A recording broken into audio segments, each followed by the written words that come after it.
Sanibonani, good morning, the Macheroni, thus a CampusVibe Cast, a podcast that brings you everything that is hip and happening in the student life of Tshwane University of Technology.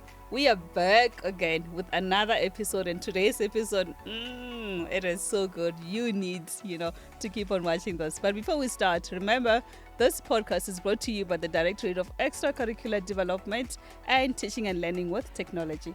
I am Rubani Namanashi and I am your host. And it is always a good time knowing that you are watching and we are going to have an amazing podcast today. Today's episode, we have an amazing young woman. Her name is Rachel. You're going to hear everything about her. So I don't want to spoil anything on her. She is the head mentor at Mignonette and she's going to tell you all things around her academic life. So ladies and gentlemen, please help me welcome an incredible woman that we have today. Rachel, how are you? I'm good, thanks. How are you? I am good. Oh my God, it's so good to have you on set. Thank you. How are you feeling today? How are you feeling like right now with the lights on and everything? I'm feeling a little bit anxious, nervous, but I've got this. I'll be got fine. this. I'll be fine. But also the lipstick is giving that I got this. Ah. I got this. The nails are giving. Representation matters. Representation does. Yes, it it does. Maybe before we get into all the amazing things that you have done so far, I thought maybe we could just do an icebreaker. Is that okay? Yes, that's fine by me. All right. So I have a few questions here. The first one is, when you are in campus, right, on that Yes. day that you are broke, like you don't have money anymore and you are hungry and you can't afford to go back to rest, what is that meal that you're buying in campus? It must be very cheap. A cheap meal. Is there a cheap meal in campus? Is there a cheap meal in campus? Okay, maybe I can grab a banana. That's the cheapest. Like fruits are the cheapest. Fruits are the cheapest Yeah. at the canteen. So other than that, Other than that, I feel like maybe second option, the donuts, 10 rand, at least. Because after that, are they always there at the cafeteria? but you can find it by the guy, you know. Is he always here? Because I normally don't see him every day. Okay, 3 words that describes you. On top of the list is most definitely confident. Secondly is ambitious. And thirdly is self-disciplined. Ambitious, self-disciplined, confident. Yes. I wanted to, all of that must rub off on me, you know.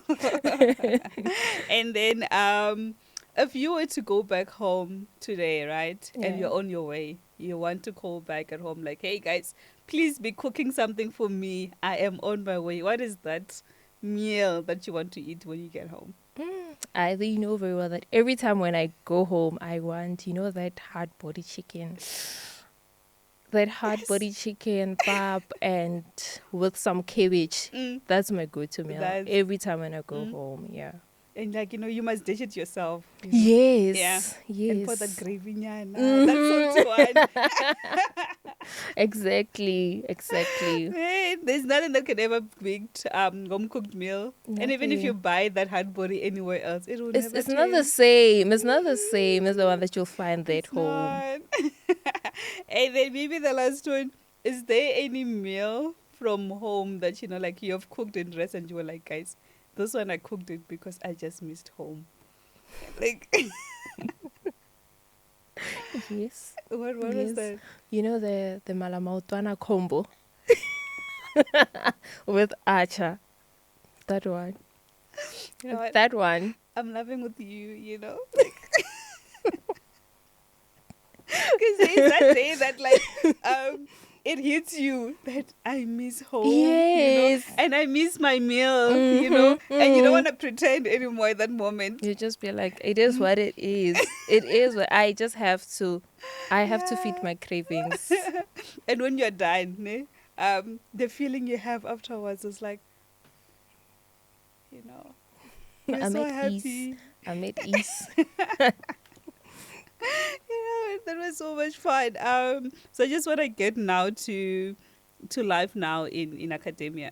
Now we are standing off more than 2 years later. When you look back to your first year coming here, how was that day like for you? Do you still remember your first day in campus? Yes, I still do. Tell me, how was that day? Maybe from the Yeah, drive from home yeah, to here. yeah. You know, I came from home to here. I was all Where alone. where's I was home? traveling all alone. Home is in Mpumalanga. So I was all alone. I woke up, catch the 5 a.m. bus, and in the bus, I was like, you know what, I'm not going to overthink about what's going to happen. I'll just say it. I'll figure everything out when I get there. And another thing is that I am more of an introvert and less of an extrovert. So, like, it's difficult for me. Not really difficult, but I don't find the need to just, like, form friends. Yeah. I'm one person, like, I just prefer, I enjoy my own company. So I was like, I'll just see when I get there. There are security guards. Obviously, they'll guide me. They'll tell me where to go. Exactly. So when I arrived in Pretoria and I was at Blood, I took a taxi coming here and I met this girl in the taxi, and then she told me that she's actually going to TUT as well. And I was like, you know what, Rachel, this is your time to just like find someone whom can actually guide you, because I could tell that this person has been here like for quite some time. She was a first year, but it's not the first time coming to campus. So I explained myself. I'm like, this is my first time coming to campus, and I'm here to fix my res issues, because I remember I was placed as Denise, but Denise was full. So I had to come to res admin and try to find space elsewhere. And then she was like, oh no, don't worry, I know building 44. And then she guided me. Like she was with me throughout the whole day, throughout the whole process. She queued with me and everything. And I got my res sorted. I was placed as at Mignonette. And then I went in, I signed in, and due to I didn't bring any luggage, so I had to go back home To Mpumalanga. to Mpumalanga Again. and Oh come back the my. following day. But at least when I came back the next day, I came with my mom, so she helped me with moving in the luggage and everything. But if it wasn't for that girl, Oh, do you still remember her? yes, she's still my friend She's even still your now. friend, Yes, she's still my friend even now. And man. the good part about it is that we are also doing the same course. So I never struggled with this thing of finding, like, you know, classes. You don't know the buildings and Classes. everything. So, like, this girl literally knew everything. She literally knew all the buildings. It was just thinking, I just call her, like, we have class now. I don't know the venue. She's like, no, don't worry. I'll come at 44 and then we'll go together. Man. Yeah. So you get to Pretoria, you get to Blood, you have to get a taxi here. Yes. And you meet a friend that is going to be your friend until now. Yes. How rare is that? I'm just thankful. Man. I'm extremely thankful. And you find that she is actually doing the same course as you. Exactly. How? Exactly. Like, God answered my prayers. Like the prayer that I prayed in that bus, He surely did answer it. Man. And also, Yeah. like, shout out to friends or people that we meet and are still kind. Yeah, You know? And they're still yeah. willing to stand in the line with a stranger. They're still willing to extend a helping hand, you know. Yeah. Shout out to people that are still kind, because it goes a long way. It It could have does. been like a very different day for you if you didn't have someone that, you know. Exactly. Okay, Exactly. Because now someone, like, when you just come and be like, I need this kind of assistance, someone expects you to pay or whatsoever. But finding someone who just like will go over and beyond of what you're requesting for free, willingly, so it says a lot about that person. It does. And what course were you enrolled for? I'm enrolled for diploma in administrative management, Okay. the general one, because there are two. There's finance and general. I'm doing the general one. And what have you loved the most about studying Well, what can I say? First and foremost, this wasn't the course that I can say, like, it's something, you know, in high school that I've been ambitious about. I'm like, I want to do this. So I saw myself as an engineer, doing chemical engineering or any course that's related to chemistry, because I used to enjoy chemistry. Okay. But then mathematics, I couldn't qualify. I tried to go back and improve my marks, but still it was like, yeah. and when I told my mom that I'm willing to try over and over again until I actually get the right mark for mathematics. And she was like, but then you're running out of time, you know. At this time, I feel like you should just sit down, introspect yourself, and find something that you can actually like enjoy, even if it's not related to what you want. And I just sat down and I was like, okay, maybe something in the office can work for me. And that's when I applied for admin was my first choice and HR was my second choice. So I got accepted in admin first before I was accepted in HR. Yeah. So coming here, I wasn't really sure that I'm going to enjoy it. But even in my first year, I was studying for the sake of studying and passing. But I wasn't really feeling it that much of a thing that I belong here, you see, until last year on my second year. I think there was this workshop. It was mainly based for HR students, but I attended because HR is one of my majors. And that's when like I started to see how broad this course is and the amount of opportunities that are within it. And that's when like I started developing the love for it. I started enjoying doing it. Yeah. Okay. Your academic journey also has led you to, to leadership roles. Yes. You are now the head mentor. So big ups to that. Oh, just to add on to that, I've recently been appointed as a student assistant in the office of the HOD of ARLC. Come on. I mean, look at what happens when you start falling in love with what you're studying. Yeah. Everything turns around because you're usually starting to enjoy it. Exactly. And so now being, having those two roles now, how has that transition been like for you? So, let me start from the beginning. So in January, you know that it's that time, is the intake time. And normally students in leadership were the one responsible for assisting the rest advisors with that process. So in my mind, I was like, this is my final year. I'm expected to do practicals. Where am I going to do practicals? And I must find a place whereby it's going to allow me to balance both my leadership roles and academics and also pull through at work. So I was like, here's the office that's just next to us. How about I just go there and like just plea that can I at least like be given 6 months just to gain work experience. And luckily I was afforded that opportunity. So I started doing my practicals in March. And it was quite difficult. March, May, it was difficult for me because I am still new in leadership and it's still it's still early. There's a lot that needs to be done. The intake process is still going on. My academics, I have to attend classes. I also have office duties at race. So it was a lot for me. I just kept on asking myself, will I be able to balance this? Will I be able to just come back and study the way I used to study last year? Because now when I come back, I'm tired. I'm from work.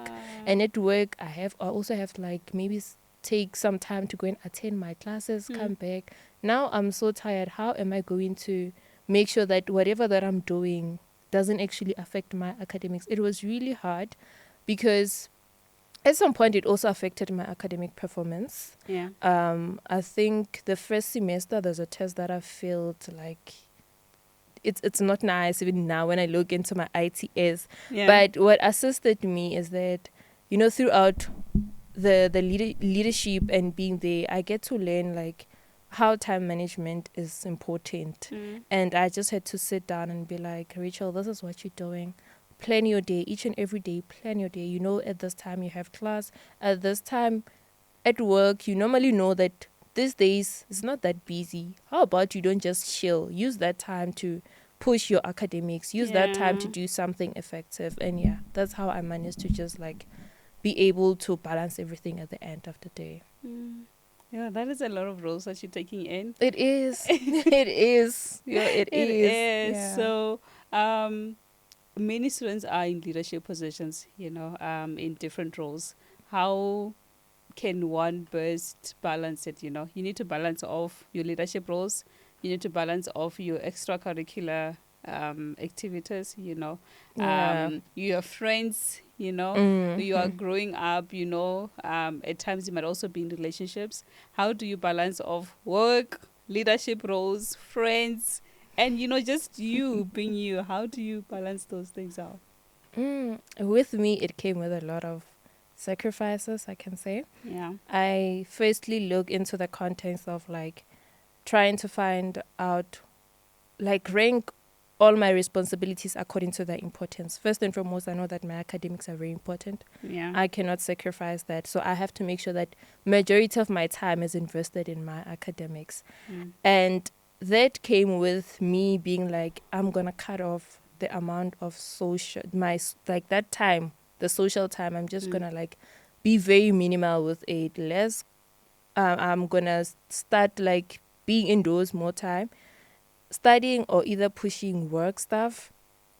And with leadership, what actually works for me is the art of delegating certain tasks. When I'm given a task, when I'm expected to do certain thing, and I see that this actually comes with a lot of workload, I try and reach out to my other sisters who are in leadership with me that, guys, this is what I'm expected to do. However, I need hands with this and this and this because I'm currently held up with this and this and that. And that actually helps me at the end of the day to just like be able to pull through in what I'm expected to do. Yeah. So the sisterhood comes through. Yeah, the sisterhood comes through. But remember, it goes two ways. I mean, if I ask assistance from you, it doesn't mean that when you need assistance from me, I should just be like, no, but you know that I'm working, I'm doing this and this. I'm so tired. Like, I'm so tired. I come back at 4 and whatsoever. I don't have time. Like, it comes a lot. If I want someone to sacrifice for me, I also must be willing to sacrifice. Yeah. It is. And I think also it's a very good practice, because in a few years now, you're going to be going to the workspace. You're now going to transition to now balancing of your workspace. You're still going to have your life, your friends, you're going to have family, you're going to have your workspace. Sometimes you're going to come back home with work, So I think in its own way, those roles, they prepare you for how will life after varsity look like. I don't think you will struggle as much. Yeah, I also don't think so because I get a peek of it now. Yeah, you do. You are a head mentor at your residence at Mignonette. How did you get to being a head mentor and how has it been so far?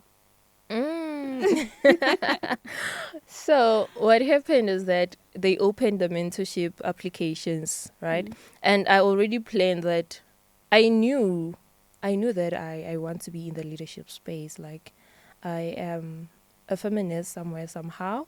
So like I love this kind of programs that just comes with self-development and whatsoever. So my plan was that from first year I was like, oh, I see that there's this kind of programs here at RES, but with me I'm just gonna do it on my final year. Reason being, like, on my final year I'm basically preparing for the workplace, so it's gonna also assist me.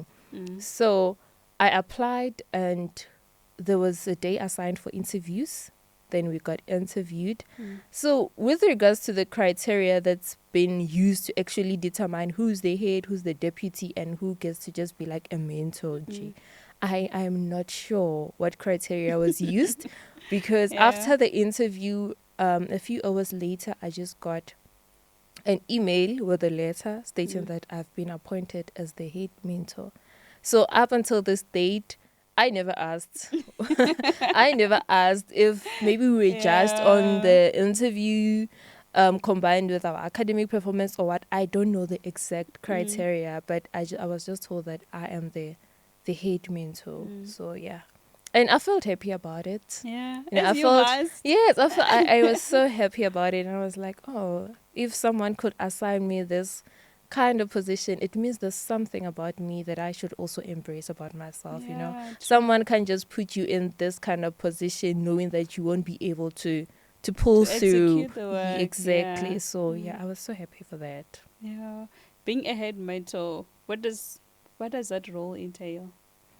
So basically, being a head mentor, My duties include like offering academic assistance to students, not necessarily that thing of having maybe mentorship classes like I tutor or whatsoever. No, it's that thing of ensuring that students are studying. We have study hour at rest. It's that thing of ensuring that students are studying wherever maybe they need assistance with assignments. They don't know how to reference. They don't know the format and everything. It's my duty to ensure that they are assisted.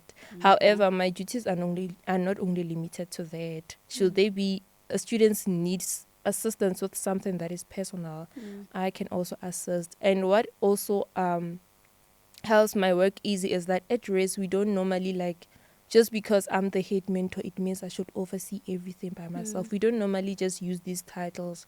Whoever can assist, if a student needs assistance with a certain module that I'm not doing because we're doing a lot of different courses, if there's another leader who's doing that course and understands that module, she can. It's a female resident, Yes, right? yeah. So she can assist. She can assist, yeah. Yeah. And I'm sure that goes a long way because transitioning to varsity is one thing. Balancing your academic is one thing. So many times you struggle with your academics, not because you're not smart enough, but sometimes you just need a leg up. So I think those resources, like, they are needed for every student, I feel. Yeah. They are needed. Yeah. And also at Mignonette, this year you were the champions. You actually won. You are drummers, for 2024. Yes. I watched the drummers. It was so amazing. It was my first time watching it. The choreography, the outfits, the songs, everything. Like when you're sitting and watching it, you just feel like going like, also. Yeah. When you heard that drummers was back, and you were told about drummers, what came to your mind? Basically, what came to my mind, it was like, hey, this is a dance competition. Yeah. And the other thing, the trick part about it was that I wanted to participate from the get-go. Yeah. But then, based on the brief that we were given, I remember we once had a mass meeting after it was announced that drummers are back. We had a mass meeting, and our rest manager, like, with the assistance of us, we tried to show students what is actually drummers. Like, we played short clips of previous drummers competitions and whatsoever. And in my mind, I'm like, Rachel, you can't dance. And these people are dancing. You can't dance. In as much as you want to participate, how are you going to do it? Because you know yourself, like, you can't dance. But either way, I did it. You know what is actually coming to my mind is that we're sitting and we're talking about drummers because it's something that I watched, you were also part of. Yeah. But there might be a student out there who does not know. What are you talking about when you say drummers? Maybe can you just explain to them a little bit what's drummers?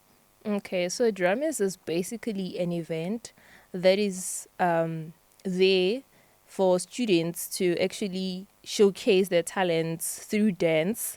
It's a competition amongst residences.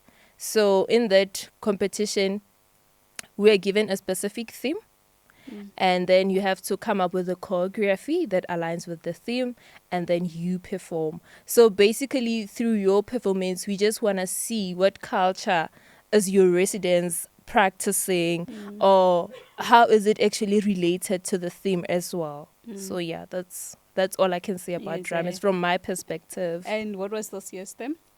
This year's theme, we're celebrating 20 years of TUT's existence. From good to great. Exactly. How did you prepare for the drummers? Yo, it was a lot. It was a lot. And how many were you actually? Because it looked like you guys were a lot. How many We're not really a lot. Really? When we started, like, we had a lot of participants. The requirements was that it was a minimum of 25 and maximum of 40, if I remember well. But we a rest to qualify must not be less than 25. So when we started off with the practice sessions, we were quite a lot, maybe approaching 40. But throughout, people started like pulling out, and at the end, we ended up, I think we were 27 or 28, I'm no longer sure. Yeah, on the main day we were 27 or 28, somewhere there. So in terms of preparations, we used to have like meetings. We'll meet at the rec hall during the weekends with our choreographer, and we'll stay there like almost the whole day with breaks in between, practicing for the choreograph, practicing and doing everything. So what actually delayed us was the fact that today we are 20, we come in for the rehearsal, we're 20, and then tomorrow there are other new members who came in who are 30. So it means that we need to start. That's what consumed a lot of time for us. And I feel like that's also what made other participants to just like pull out, because they felt like a lot of time is being wasted when we practice today, people don't show up, and then tomorrow that's when they show up. Instead of us continuing with the choreography, we have to start afresh and teach them, you see. So yeah. And you're working with people that have different skills, Exactly. Some can dance, some wish they can dance, some think they can dance until the start, and then they realize that they have 2 feet, 2 left feet. How is it like for everyone to incorporate, that diversity of, different cultures, different abilities, different opinions also, in what to wear, in which songs and everything. How did you guys manage the diversity within the group?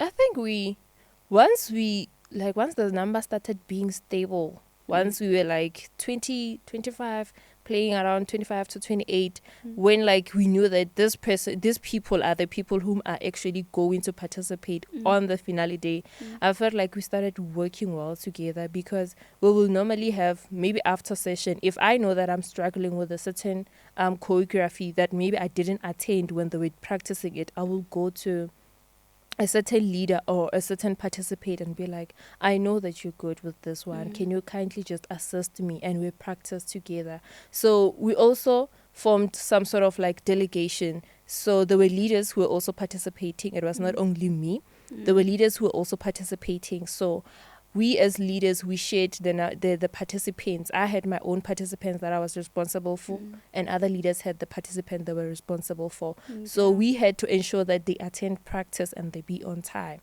If they don't attend, it must be due to a valid reason, and it's our responsibility to ensure that whatever they've missed, we make sure that they actually like get to practice it and master it.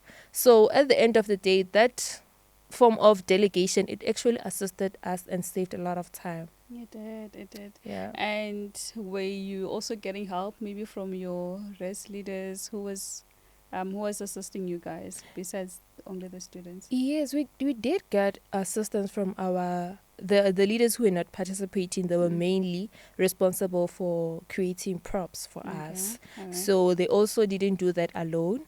Other students. So we'll have the day that we'll be rehearsing there, us dancing at the rec hall. There will also be, each floor had its own day. So they will know that on this day we're going to floor 3. We're going to do this with floor 3 students that are not participating. So like everyone actually played a part. Okay. Yeah. And who was doing the choreography? It was Usis Kanyisa. I'm not good with Kosa, so I don't want to say her name wrong, but it was Sis Kanyisa. She's been the drummer's choreography for Mignonette for so long. Yeah. All right. And I think when you are explaining, how drum is, or your experiences also for it, I'm also getting the feel that it wasn't more than just dancing, and preparing for it. Also, it came with like so many responsibilities that grew you, to be assigned other students to make sure that everything is, is going well. What did you enjoy personally about the whole experience? What did I enjoy personally about the whole experience is that I actually got to realize that there's a difference between dancing and performing.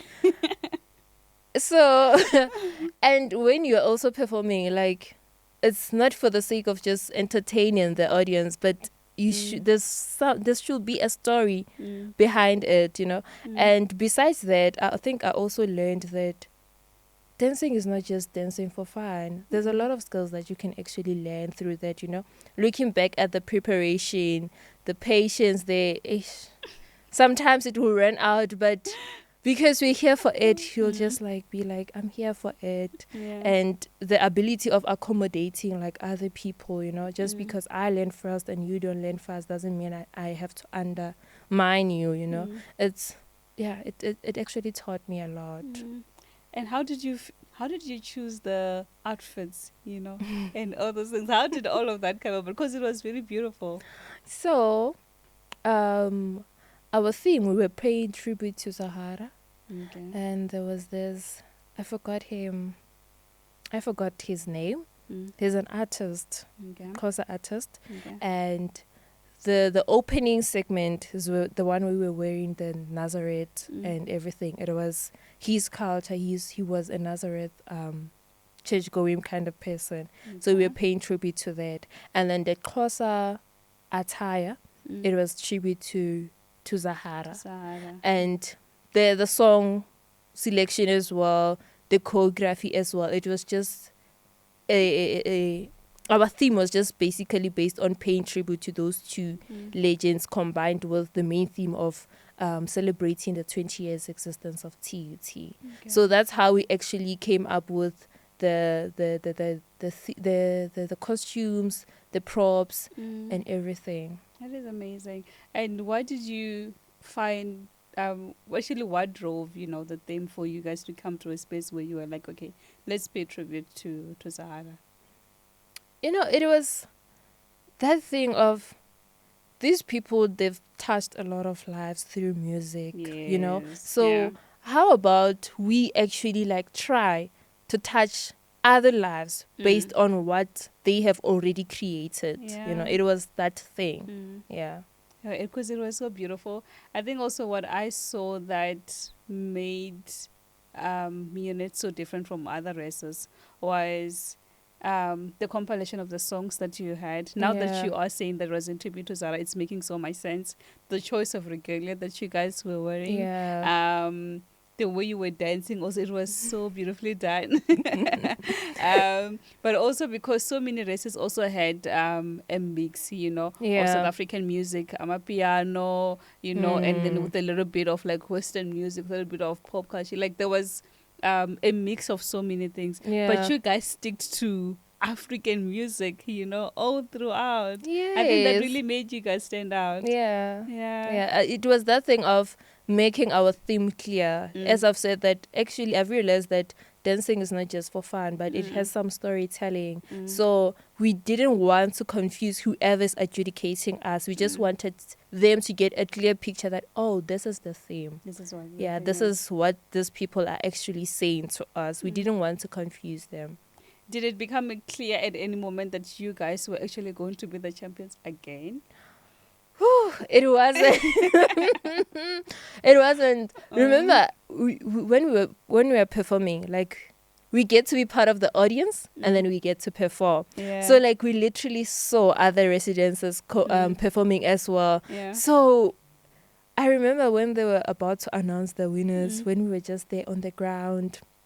And in as much as people were trying to just shake off the anxiety, the nervousness and everything, but a lot of us, we were worried that, are we actually going to make it? Like everyone, you could see that everyone like pulled their A game, you know, like people did their best. Are They we did. actually bringing it back to res Again. as like we kept on saying when we were practicing that, guys, we just need to put in the effort. We really need to bring this back here. But And they're announcing the winners. They announced the top 3. They do they announced the third place. They yes. announced the second place. Now they're coming to the first. You hear Mignonette. What's happening in the field? That was here. I don't know how to explain that feeling. Yeah. But we were so happy. You know what? It's in that moment when you realize that all the hard work I've invested in this, like it actually paid off. We invested a lot. Like we practiced. We used to have practice from 9, come back from maybe around 1, 2. Like we used to invest a lot of time, and just hearing them calling our name that we've won, it was just like, yo, it paid off. It paid off. It did. Yeah. It did pay off. And I just want to now know, like, just because we didn't get to see the other parts, you had to go back to your rehearsals and stuff. All Mhm. throughout, I could hear the noise, you know. How was that night like? Did you guys even sleep? No, we didn't sleep. We didn't sleep at all. We Yeah. didn't sleep. It was so nice. And I remember the following day we started making fun of the silly excuses we used to make. You know that day when you feel like, today I'm not coming to. They will miss me. Yes. So like we just like started joking about those silly excuses we used to make. It was so fun. Like it took some time to actually sink in that we made it. We made it. We made it because we also had pressure, you know, when you are doing something and you know that the previous people who did it before, like they actually like pulled through. Like Mignonette has, I don't know how many trophies of Grammys, but it's quite a lot. Quite It a has lot. won Grammys like over and over and over. So it was that pressure that if we don't make it, what is this going to say about us? Like we had so much pressure. We just had to like keep the name there. Don't just make it. We just have to keep it there. To keep it there. Yeah, but we're so happy. Even today, we're still happy when we come into the office and we see that trophy there. We're just like, That's us. that's us. That's us. That's us. We did it. Well, congratulations, and also big ups, you know, to the things that you're doing in the academic side. Yeah. Being a mentor, the new roles that you have now as a student assistant, and all the incredible things that you're still going to do. We always ask this question to our previous guests that what message would you send out, or what can you say to that, you know, young girl who's coming now to varsity, first day, first year, you know, that young boy is coming out from whatever background that they're coming in, you know, Yeah. what message can you give them? And all I can say is don't limit yourself, you know. Don't limit yourself. Don't just be like, I don't know this thing. So I don't be too quick to say I can't do this if you haven't really like tried to do it before, because you may find out that that particular thing that you say you can't do it is actually going to be your breakthrough, you know. So one thing that I as an individual actually feel like I shouldn't have done is limiting myself. I was just like, I'm gonna do everything when I'm on my final year, not knowing that on my final year I'll be having a lot of responsibilities, like doing practicals, academics, and leadership as well. So from first year, from the get-go, whenever you see an opportunity here within the institution, just make sure that you grab it, utilize it. It might be your biggest breakthrough. Because in as much as like we're here to learn, we don't learn through academics. We don't learn through academics. So it's very much important to ensure that every skill that you can acquire from a certain activity, you make sure that you get that skill, because it's going to benefit you in the long run. It will. And just maybe like a clue maybe to the first year students, you know, what are some of those things that they can, you know, be part of, that, you know, when they come to varsity, it's not really the things that you found out about on your first day. So if you have a varsity student who's coming to TUT next day, or one that is actually here and they're like, okay, you're saying that there are these things, you know, but what are those things? Okay, so I'll mention a few.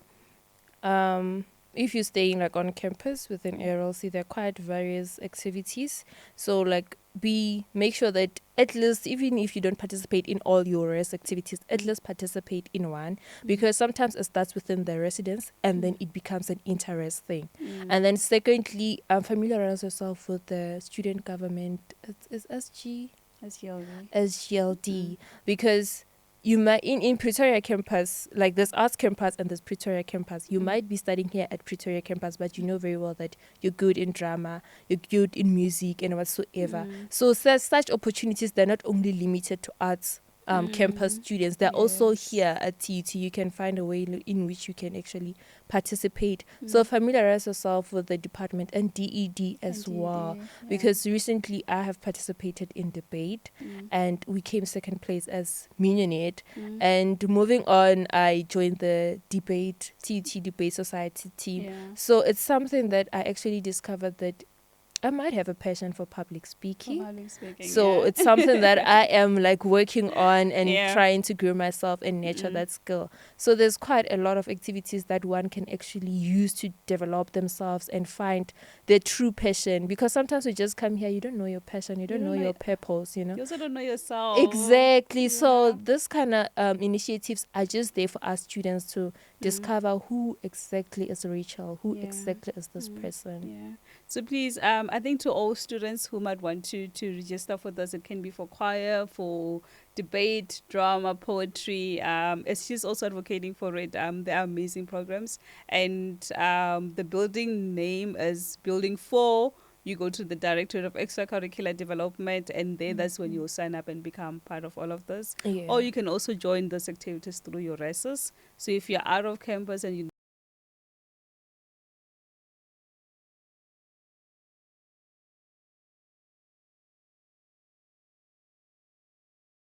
we say no, like we don't know how it's gonna go, like but how many minutes now have we been speaking, Yeah. and there's a lot to say, there's a There lot to is. share, but congratulations on the journey that you have started, and more great and amazing things that you're gonna do that I have no doubt you're going to excel in. Oh, thank you so much. And go there later when the time to go to the workplace get, just go make knowledge work. Yeah, It's who we are. Exactly, exactly. Well, to you who was joining us, thank you so much for joining us today. Please don't forget to click like, subscribe, share this with your friends, and let's bring awareness to all the incredible things that students can do and be part of. This is not just for TUT students, but it's also for you, wherever you are and whatever grade level that you are at, to grow up and be inspired in the life of academia. I am Rubani Namanashi, and this is CampusVibe Cast. Until next week, bye.